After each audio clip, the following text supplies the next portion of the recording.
আজ তোমাদের সাথে শেয়ার করব মুসুরির ডালের বড়া বা পকোড়ার রেসিপি। মুসুরির ডালটা ভালো করে ধুয়ে নিয়ে 1 ঘন্টা জলে ভিজিয়ে রাখতে হবে। তারপর জল থেকে ছেঁকে তুলে নিয়ে মিক্সিং জারের ভিতর দিয়ে সামান্য একটু জল দিয়ে একটা পেস্ট বানিয়ে নিতে হবে।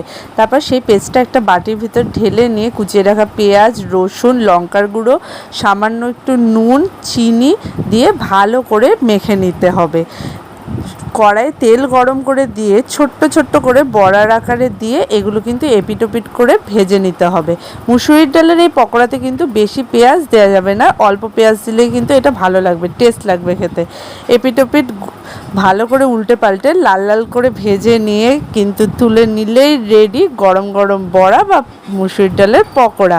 এটা এরপরে তোমরা শুধুও খেতে পারো, ডাল দিয়ে ভাত দিয়েও খেতে পারো, আবার কিন্তু পান্তা ভাতের সাথেও কিন্তু এটা দারুণ লাগবে খেতে।